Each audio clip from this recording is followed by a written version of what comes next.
For today's video, hindi naubos yung paninda natin.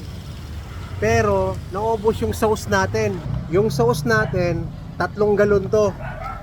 Mayroon pang suka.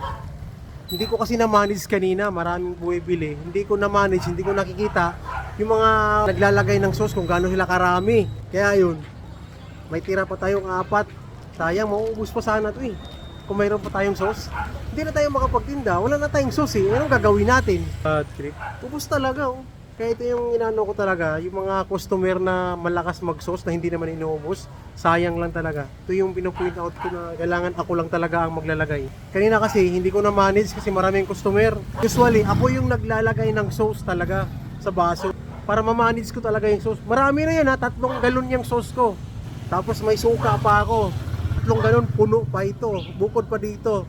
Wala. Uwi tayo, hindi tayo nakaubos. I-ref na lang natin to para bukas. Ito. Bad trip.